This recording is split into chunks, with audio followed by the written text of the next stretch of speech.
Hello students, तो मैं उत्कर्ष यादव एक बार फिर से आप सभी का स्वागत करता हूं आपके अपने इस YouTube channel wisdom math academy पर। मैं आज मिड पॉइंट फार्मूला और सेंट्रॉइड ऑफ ट्रायंगल वाले टॉपिक के बेस पर क्वेश्चन लेके आया हूं कुछ। तो चलिए देर न करते हुए आज की क्लास को स्टार्ट करते हैं।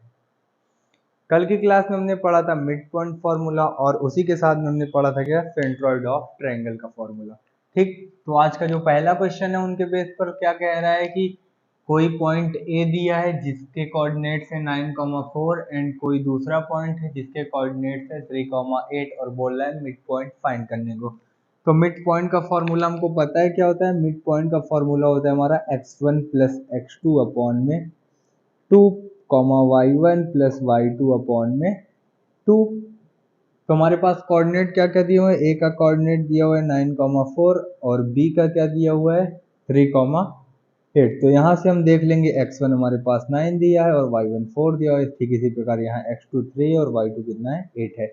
अगर आप सॉल्व करेंगे यहाँ पे तो x1 की वैल्यू रखिए 9 और x2 की वैल्यू कितनी 3 अपॉन में 2 कॉमा किया, y1 की वैल्यू 4 प्लस y2 की वैल्यू 8 अपॉन में 2। आगे सॉल्व करेंगे तो 9 3 12 अपॉन 2 कॉमा 8 और 4 12 अपॉन में 2। काटेंगे यहाँ से दोनों को तो हम क्या आ जाएगा हमारे पास 6 कॉमा 6। तो ये क्या हो गया हमारा मिड पॉइंट हो गया है ना। फिर उसके बाद दूसरा क्वेश्चन हम देखते हैं कि कैसे करेंगे। दूसरे क्वेश्चन में हमको बोल रहा है कि कोई दो पॉइंट यहाँ भी दिया हुआ और साथ ही में हमको दिया इसका मिड पॉइंट और बोल रहा है एक्स और वाई की वैल्यू फाइंड करने को। देखिए पहला जो पॉइंट दिया है वो है x, y और दूसरा जो पॉइंट दिया है 1, 3 एंड इसका मिड पॉइंट जो दिया है वो दिया है 2, 4 और बोल रहा है ये जो x, y पहला कोऑर्डिनेट है इसकी आप वैल्यू बताइए। तो ठीक है, दूसरा क्वेश्चन हम इसी प्रकार कुछ करेंगे। जैसे देखिए मिड पॉइंट दिया है पहले से हमारा ना, तो x और मिड पॉइंट हम किसका किसका निकालते हैं, x और y का निकालते हैं, है ना। मान लेते हैं p यहाँ कोई मिड पॉइंट है और x y का निकालते हैं। तो ठीक इसी प्रकार हम क्या करेंगे, x वाले इज इक्वल टू x का निकाल लेते हैं मिड पॉइंट। x का फॉर्मूला क्या होगा x1 प्लस x2 अपॉन में 2 और y वाले मिड पॉइंट का फॉर्मूला क्या होगा y is equal to y1 plus y2 upon में 2। तो यहाँ पे देखिए आप पहले पॉइंट कौन कौन को दिया, a पॉइंट जो दिया है वो x, y है और b जो पॉइंट है वो हमारे पास क्या दिया हुआ है 1, 3 हुआ है। अगर हम x देखें तो ये x1 और ये क्या है y1, ठीक उसी प्रकार ये x2 और ये क्या है हमारे पास y2 है ना। तो आगे अगर आप इसको सॉल्व करना चाहेंगे तो यहाँ x की वैल्यू हमको क्या दी हुई है मिड पॉइंट वाले की 2 दी हुई है, तो यहाँ हम क्या लिख देंगे 2 लिख देंगे। यहाँ x और y आप नहीं लिख करके, डाउट होगा क्योंकि यहाँ x और y की वैल्यू फाइंड करने बोला, तो हम a इज इक्वल टू और b इज इक्वल टू मान लेते हैं। ठीक है, ठीक। तो a इज इक्वल टू यहाँ क्या दिया हुआ है 2 दिया हुआ है और x1 की वैल्यू x दी हुई है प्लस y1 की वैल्यू कितनी दी हुई है x2 की वैल्यू कितनी दी 1 अपॉन में 2। ठीक उसी प्रकार b कोई पॉइंट था क्या दिया था 4 is equal to y plus y2 कितना हमारे पास गिवन है 3 गिवन है अपॉन में। तो इसको आप और सॉल्व करेंगे, डिवाइड में इधर आया मल्टीप्लाई में, तो 4 is equal to x plus 1 comma और इधर क्या हो जाएगा 4 2 8 is equal to y plus का 3।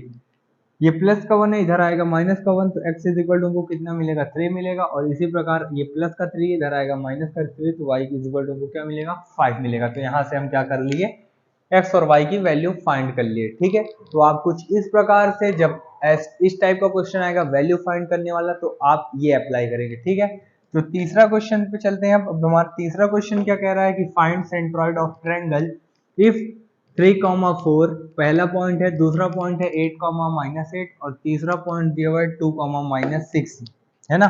तो सबसे पहले सेंट्रॉइड ऑफ ट्रायंगल का फॉर्मूला क्या पढ़े थे हम, सेंट्रॉइड ऑफ ट्रायंगल का फॉर्मूला पढ़े थे कि x1 plus x2 plus x3 upon में 3 और y1 plus y2 plus y3 upon में 3। अब यहाँ x1 y1 x2 y2 और x3 y3 ये कौन कौन से पॉइंट है। तो मान लेते हैं ये कोई हमारे पास ट्रायंगल दिया था, है ना। ट्रायंगल का ही कोऑर्डिनेट्स है, तो मान लेते हैं ये a है, ये b है और ये क्या है c है। a का कोई पॉइंट दिया हुआ है 3, 4, b का कोई पॉइंट दिया हुआ है 8, -8 और c का कोई पॉइंट दिया है 2, -6। जो पहले वाले कोऑर्डिनेट होते हैं वो x होता है, तो ये मान ले ये x1 है, ये y1 है, ये x2 है, ये y2 है और ये x3 और ये y3 है। अब इन्हीं वैल्यू को हम पुट कर देंगे इसमें, तुमको क्या मिल जाएगा, इसका सेंट्रॉइड मिल जाएगा। सेंट्रॉइड इसमें क्या होता है, सेंटर इसका, यहाँ से चली गई जो दूरी, फिर ए से जो चली गई दूरी और बी से चली गई दूरी, तो वहीं हमारा क्या मिलेगा, सेंट्रॉइड मिलेगा। चलिए इस पे वैल्यू रखते हैं। तो x1 की वैल्यू 3 दी हुई है, x2 की वैल्यू कितनी दी हुई है 8, प्लस x3 की वैल्यू कितनी दी हुई है 2 अपॉन में 3, कॉमा किया, y1 की वैल्यू कितनी दी हुई है 4, प्लस y2 की वैल्यू कितनी दी हुई है माइनस का 8, प्लस y3 की वैल्यू कितनी दी है माइनस की 6 अपॉन में 3। आगे सॉल्व करते हैं। 8 2 10 3 13 अपॉन में 3 हो गया ये। और आगे अगर इसको सॉल्व करेंगे तो आप माइनस माइनस प्लस हो जाएगा, है ना। तो ये -12 4 -12 सॉरी 14 अपॉन में 3। और आगे अगर आप इसको सॉल्व करेंगे तो आएगा 13 अपॉन 3 कॉमा 4 में से इतना माइनस करेंगे तो -10 अपॉन में 3। ये हमारा क्या आ जाएगा, सेंट्रॉइड ऑफ ट्रायंगल आ जाएगा। आप इसको काट के भी पॉइंट में भी लिख सकते हैं और ऐसे भी लिख सकते हैं, दोनों आंसर हमारा क्या होगा, सही होगा। एक लास्ट जो क्वेश्चन है इसी पे इन दोनों टॉपिक के बेस पर हो क्या है हमारा, इसमें भी बोल रहा है इफ सेंट्रॉइड ऑफ ट्रायंगल, अब हमको दे दिया है क्या, सेंट्रॉइड ऑफ ट्रायंगल दे दिया हुआ है ना। और बोल रहे हैं इसके कोऑर्डिनेट कौन कौन से हैं, 4, y है, और क्या दिया हुआ है इसके सेंट्रॉइड 6, 9, और क्या दिया हुआ है x, 4। तो आपको बताना है कि क्या होंगे इसके x और y की वैल्यू। तो यहाँ से पॉइंट चेंज कर लेते हैं, बाकी एज इट इज रहने देते हैं, है ना। तो ए पॉइंट हमारे पास कितना दिया हुआ है 4, y दिया हुआ है, बी पॉइंट क्या दिया हुआ है 6, 9 दिया हुआ है, और सी पॉइंट हमको क्या दिया हुआ है x, 4 दिया हुआ है। और ये जो 3, 6 है ये मान लेते हैं ये ए है, पहले का ए x वाले कोऑर्डिनेट का है, और ये जो बी है बी वाले कोऑर्डिनेट का सेंट्रॉइड ऑफ ट्रायंगल, है ना। चलते हैं आगे। तो मान लेते हैं a इज इक्वल टू हम क्या लिख सकते हैं, x1 plus x2 plus x3 upon में 3।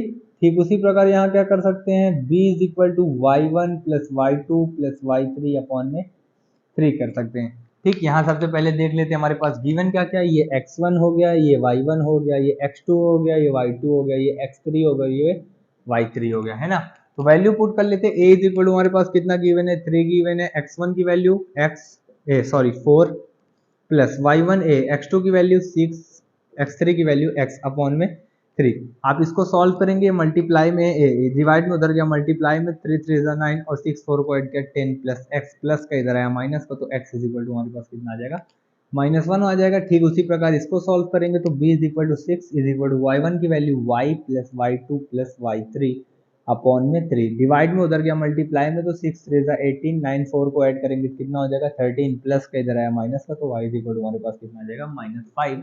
और यहाँ हमने क्या कर लिया, x और y की वैल्यू फाइंड कर ली, है ना। आप स्टेप बाय स्टेप इसी प्रकार से जब आपको x और y की वैल्यू सेंट्रॉइड ऑफ ट्रायंगल या मिड पॉइंट फॉर्मूला में बोलेगा तो इस प्रकार से आप सॉल्व कर सकते हैं। आई होप आज की ये क्लास, ये टॉपिक आपको समझ में आया होगा। Thank you.